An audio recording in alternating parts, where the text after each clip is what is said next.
صباحكم نور وسرور، صباحكم فل ورزق، وصباحكم معطر بذكر الرحمن، وجمعتكم مباركه يا احلى اخوات. السلام عليكم ورحمه الله وبركاته. عاملين ايه؟ يا رب دايما تكونوا في اتم صحه واحسن حال. جايلكم النهارده في فيديو جديد وروتين جديد ان شاء الله يعجبكم وان شاء الله تتفاعلوا كده عليه. النهارده كده روتين الغساله العاديه وروتين الغسيل اليوم اللي انا بحبه. بصراحه كده انا جايه لكم ورقبتي قد السمسمه اللي بقالي 3 ايام ما نزلتش فيديو. بس يعني حقكم عليا، ما تزعلوش مني، انا عارفه ان انا مقصره اليومين دول في القناه، بس والله غصب عني وخالص. تعرفين ان انا يعني كنت تعبانه الفتره اللي فاتت ديت، والفتره دي والله العظيم يعني تعبانه ومش عايزه اديكم بقى طاقه سلبيه وكده. تعالوا بقى نشوف النهارده عملنا ايه ويومنا كان ماشي ازاي، ومين بقى فينا الصبح كده بيصحى ومش قادر بقى يتحرك. حتى بقى لو عندك النهارده كوم غسيل وبيتك فوق فوق وتحت وتحت فوق، يعني يضرب يقلب. تعالي بقى وانا هقولك لو مش قادره تعمليه هنعمل ايه مع بعض وناخد طاقه ايجابيه ونشاط. حابه بقى اشكر اخواتي وحبايب قلبي وصحابي اللي دخلوا قناتي جديد واللي موجودين معايا في القناه. شدوا شويه حيلكم بالله عليكم عشان نوصل لل2000 مشترك قريب. واتفرجوا شويه على الفيديوهات عشان الساعات تخلص بالله عليكم. خدوا لفه كده في القناه وان شاء الله تعجبكم. بصوا بقى، انا اول حاجه كده قمت شربت كوبايه النسكافيه، كوبايه الباور بتاعتي عشان تديني طاقه ونشاط. وبعد كده بقى بفطر الاولاد. لو انا قاعده يعني في البيت انا هم مفيش درس بفطرهم. وبقى بصوا بخلي كل حاجه كده، يعني اليوم اللي انا مش هروق معاكم البيت فيه بخلي كل حاجه فله شمعه منوره بره. الركنه، الصالون، غرفه النوم، غرفه الاطفال. وطبعا انتوا عارفين ان غرفه الاطفال دايما بتبقى اصلا مقفوله ما فيهاش حاجه، بس برضو مش معنى ان هي مقفوله ان انا ما اعملش فيها حاجه، لا. بروقها وبخليها فله شمعه منوره، بعملها بالمكنسه بالكهرباء. بعد السرير لو في مثلا غسيل على السرير بشيله في الدولاب. مثلا شنطه اسر لو وقع على الارض مطرح ما بيلعبوا، لو في العاب على الارض مطرح ما بيلعبوا بعملها كده، فاهمين؟ فانا بقى عايزاكم كده بقى تقومي تشوفي اللي وراكي كده وتتنشطي معايا. ولو الفيديو عجبك وهتستفادي منه ان شاء الله باذن الله تحطي لاختك اللايك والكومنت اللي بيشجعها. طبعا انا كنت عامله معاكم فيديو غرفه النوم، كنت مغيره الملايات وكان عندي حبه غسيل ابيض كده، فانا بكوم الغسيل الابيض لان احنا اكتريه الغسيل في الشتاء يا بنات بيبقى غوامق. تعالوا بقى اقول لكم على شويه نصايح للغسيل وبعد كده بقى نشوف يومنا هيمشي ازاي. لو عندك بقى غسيل ابيض وملون ومش عارفه يعني تغسليهم كويس، تعالي اقول لك شويه نصايح بسيطه تخلي كل حاجه كده تطلع نظيفه وبصوا فله كده وفريش. اول حاجه ان احنا طبعا كلنا ستات بيوت شاطره وعارفين احنا بنعمل ايه، بس احنا برضو يعني انا بقول لك معلومه، انتوا مثلا تكتبوا لي معلومه في الكومنتات، تكتبوا لي حاجه في الكومنتات لو انا مثلا غلطت في حاجه، ادينا بنتعلم من بعض. اما هو اسمه روتين يومي ليه؟ المهم افصلي الابيض بقى عن الالوان، ده بيحافظ على انك تخلي يعني دوت كده لونه مزهزه وده لونه مزهزه. انا اول جواز يا بنات كنت بقى ايه، ممكن مثلا لو فوطه مثلا بيضه وما عنديش غير مثلا كام فوطه بيضه وكام طقم ابيض كده كنت احطهم مع الالوان. اصبح مره كنت يعني بغسل لجوزي حاجه بيضه وما خدتش بالي اني ممكن حاجه تبقى عليها، وكان التيشيرت لسه جديد. لقيت لما طلعت بقى التيشيرت، طبعا احنا كلنا بنغلط يعني، طلعت بقى التيشيرت كده لقيت بقع عليه كده، ما تعرفيش بقى ايه، بنطلون مثلا لونه غامق جه على التيشيرت ولا ايه، فالتيشيرت طبعا بوظ.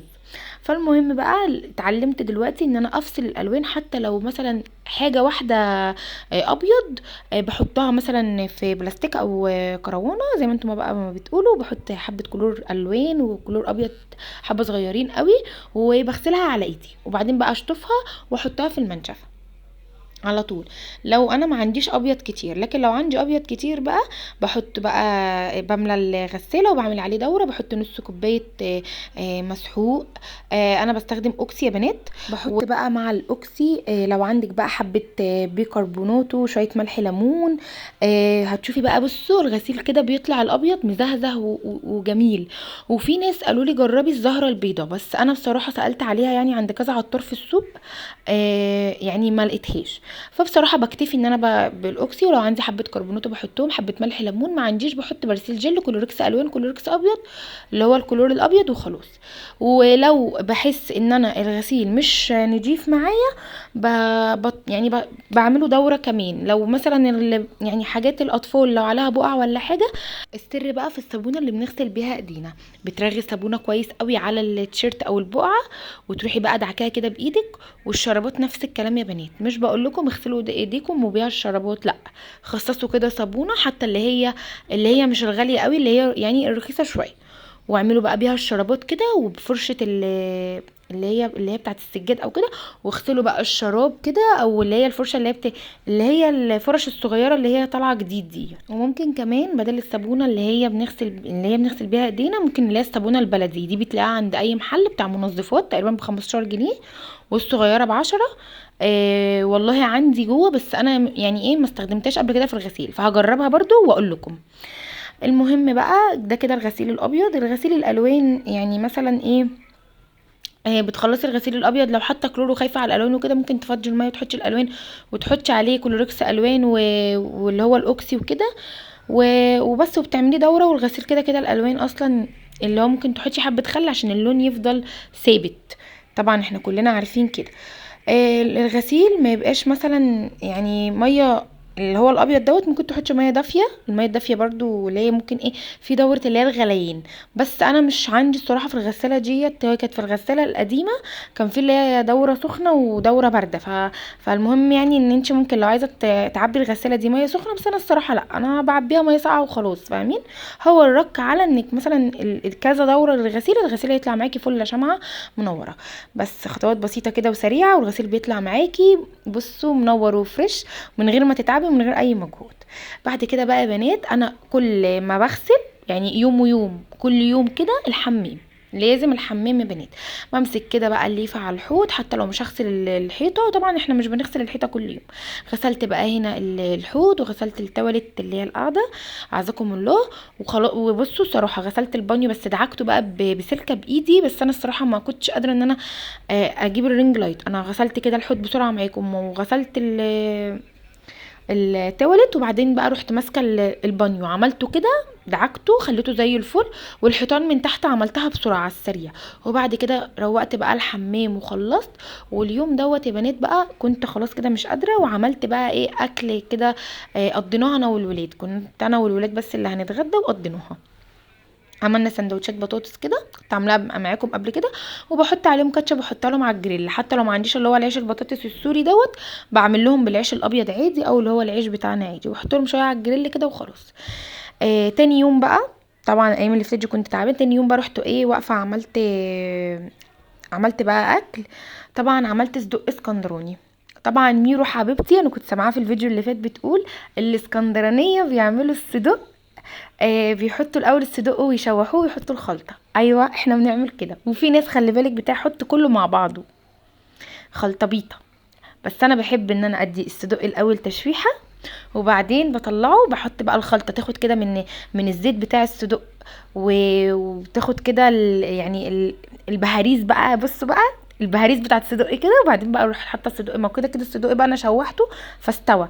وانتوا عارفين ان الصدق واللحمه المفرومه والحاجات دي مش بتاخد وقت في التسويه يعني.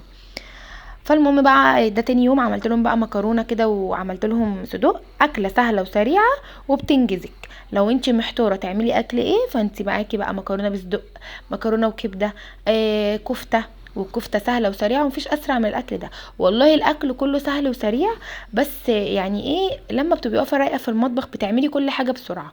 اما لو واقفه بقى متعكنينه، واقفه اليوم كله مضغوط حوالين منك، مش هتعرفي تعملي اي حاجه. انا اليوم بتاعي لما بنزل مع اسر الدرس وبطلع، بكون مثلا مش مخلصه حاجه في البيت، بحس ان البيت كله فوق دماغي. يعني انا اليوم اللي انا كنت عامله فيه الحمام والغسيل، كان اسر عنده درس وطلعت ما كانش عندي غدا. فالمشكله عادي ان انا مش مشكله عندي، يعني عادي ان انا خلصت الغسيل متاخر شويه او حاجه، فاهمين؟ كان عادي بالنسبه لي ان انا ما كانش بقى ورايا غدا، يعني يا دوبك حبه البطاطس هيتقلوا وخلاص. بس بقى حطيت كده المكرونه على نار، وحطيت بقى الصدق، وفضلت بقى اديله تشويحه. بحط بقى بابريكا، وبحط توم باودر، بصل باودر، وبحط يعني من كل حاجه كده ايه ربع معلقه كده كاري وكركم. وبحط بقى بهارات لحمه وملح وفلفل اسمر، بس انا مش بحب البهارات كتير في الاكل عشان بتغير طعم الاكل. بس برضو بحبها، ومش يعني بحبها، بس مش اللي هو ان انا ابهرك فيها، لا. ساعات والله لما مبقاش ليا مزاج بحط ملح وفلفل اسمر وكزبره وكمون وخلاص، بس برضو الكمون مش بحطه على كل الاكل. طلعت بقى هنا الصدوق، وبصوا بقى بنزل بقى بالخضروات كده، الخضار يعني. بقول خضروات زي ياسر ابني يقول لك يا ماما قطعي لي خضروات. بحط بقى بصل، وبحط فلفل الوان وفلفل اخضر كوبي، وبحط. بصوا يا بنات، انا مش بعمله بالطماطم خالص، انا كنت بعمله الاول بالطماطم، بعد كده بقى لا، بقطع بصل وبقطع فلفل كوبي وفلفل الوان وبس كده، وممكن فص توم صغير بس كده، ايه صغير خالص اقطعه مش باين. لو حابه تعملي سبايسي حطي فلفل سبايسي، مش حابه تعملي سبايسي انا بقى مش بعمل طبعا الاكل سبايسي عشان الاولاد وكده لو اكلوا، فما الاكل ما يبقاش حراق عليهم، فبكتفي ان انا احط فلفل الوان وفلفل كوبي، هما برضو ايه مفيدين. المهم بقى دخلت كده قلت ايه، غسلت الجرجير وغسلت الطماطم، قلت بقى اعمل كده حبه سلطه ان هي تحرش الاكل. إيه، بطلت اجيب مخلل من بره خالص، لان يعني سمعت يعني حاجات على المخلل بتاع بره ده، فلا بصراحه. فان شاء الله هجيب كده لفت واخلي ماما تعمله لي، يا اما انا هعمله، لان ماما بتعمله حلو قوي بصراحه وتسلم ايديها، يعني بتعمل مخللات تحفه ماما. فماما يعني لما بتعمل مخلل بتبعت لي، بس انا هجيب لفت وهخليها تعمله لي عشان رمضان كمان. كل سنه وانتم طيبين، ويعود يا رب عليكم الايام بخير، ورمضان كده يجي وبيتكم مليان فرح وهنا، واللهم بلغنا رمضان لا فاقدين ولا مفقودين يا رب العالمين. كنت هقول لكم حاجه. عايزاكم بقى يا بنات كده لما تصحوا من النوم، انك ما تقوميش بقى. ساعات الواحد بيبقى قايم زهقان متنرفز مضغوط مش عارف ينام، طبعا معاكي بيبي وسهرانه طول اليوم، بس والله ساعات كده بقوم اروح غاسله وشي، واروح كده متوضيه وطالعه مصليه الصبح، ولو الظهر بيدن كمان يعني اصليه، والدنيا بقى بصوا بتبقى حوالين مني رايقه، يعني مخليه شقتي زي الفل، وعارفه ان انا قايمه ما ورايش حاجه، اشرب كوبايه القهوه بتاعتي كده، وتقري الاذكار واستعيني بالله وصلي على الرسول. وعايزاكي كده اول ما تقومي من النوم تقولي يا رب احتسبت يومي النهارده عندك، ان انا يبقى ليا اجر عندك في اليوم بتاعي، وانت هتلاقي ربنا مقويكي ومحافظ على يومك ومحافظ على بيتك. وبصوا حتى لو البيت متكركب برضو الحمد لله ان عيالنا هم بيكركبوا واحنا بنعمله، يعني الحمد لله الحمد لله ان هم ما فهمش حاجه وحشه، والحمد لله ان هم كويسين قدامنا وبيلعبوا، مش مشكله احنا بنتعب شويه بس مش مشكله، اهم حاجه هم يبقوا كويسين. اللي انا عايزاكم بس كده ان انتوا تذكروا الله دايما في يومكم، وتصلوا على الرسول، وهتلاقوا اليوم سهل وسلس بالنسبه لكم. كده الروتين بتاعي خلص، يا رب كده يكون فدتكم لو بحاجه بسيطه. ما تنسوش تحطوا لي اللايك والكومنت اللي بيشجعني. اشوفكم في فيديو جديد وروتين جديد، مع الف سلامه.